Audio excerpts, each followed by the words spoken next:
जगत गुरु राम भद्राचार्य ने पाकिस्तान अधिकृत कश्मीर को लेकर इतनी बड़ी भविष्यवाणी की है, सुनकर उनके शिष्य पीएम मोदी भी हैरान होंगे। जगत गुरु की यह भविष्यवाणी पाकिस्तान में सबसे ज्यादा वायरल हो रही है, जिसे लेकर बताएं उससे पहले सुनिए जगत गुरु की तबीयत कैसी है। गुरुवार की शाम हाथरस की लालपुर कस्बे में जब राम भद्राचार्य राम कथा कह रहे थे तो अचानक उनकी तबीयत बिगड़ गई, जिसके बाद आनंद फानन में उन्हें आगरा के अस्पताल में भर्ती कराया गया। पर बेहतर इलाज के लिए उन्हें एयर एम्बुलेंस से दिल्ली के बजाय देहरादून ले जाया गया, जहां पता चला कि सांस लेने में तकलीफ की वजह से परेशानी बढ़ी है। 4 साल पहले इनकी ओपन हार्ट सर्जरी भी हुई थी, इसीलिए विशेष ध्यान रखने की जरूरत है। ऐसी खबर सुनते ही जगत गुरु के शिष्य हजारों की संख्या में अस्पताल के बाहर पहुंचने लगे हैं। पर थोड़ी ही देर बाद इन्होंने वीडियो जारी कर कहा, मैं कुछ समय के लिए स्वस्थ लाभ ले रहा हूं और आराम कर रहा हूं। स्वस्थ होते ही कुछ समय बाद फिर से कथा कहने लौटूंगा। हालांकि डॉक्टर्स ने अभी तक ये नहीं बताया है कि इन्हें कितने दिनों की आराम की जरूरत है। अगर ज्यादा दिन अस्पताल में रहना पड़ा तो हो सकता है कि पीएम मोदी भी इनकी तबीयत देखने जाएं, क्योंकि मोदी इन्हें अपना गुरु मानते हैं। और मोदी के तीसरी बार प्रधानमंत्री बनने की भविष्यवाणी भी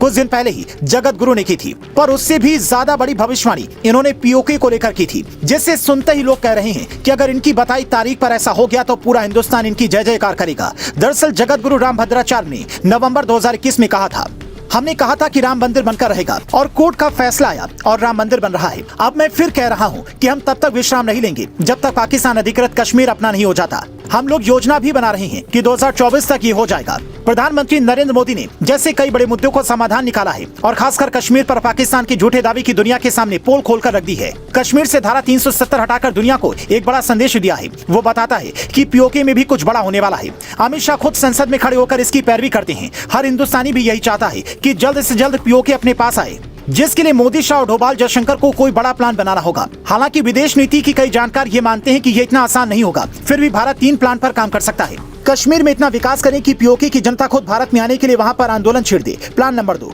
ऑफेंसिव डिफेंस की रणनीति के तहत ऐसा किया जा सकता है। अभी तक हम डिफेंसिव मोड में रहे हैं, लेकिन मोदी सरकार में पाकिस्तान के खिलाफ जो 2 एक्शन हुए हैं वो बताते हैं कि पॉलिसी बदल चुकी है। प्लान नंबर 3, यूएन में दिया गया पंडित नेहरू वाला प्रस्ताव वापस लेना और शिमला समझौता भी एक रास्ता है। हालांकि कई एक्सपर्ट कहते हैं कि पंडित नेहरू ने यूएन में जो प्रस्ताव दिया था उसे वापस लेने भर की बात होती तो ये कब का हो चुका होता। बात उससे आगे की है। भारत को इसके लिए ठोस रणनीति बनानी होगी और दुनिया भर के एक्सपर्ट के अलावा देश के बड़े बड़े दिग्गजों को अब ये लगने लगा है कि मोदी सरकार के कार्यकाल में पीओके को वापस लिया जा सकता है।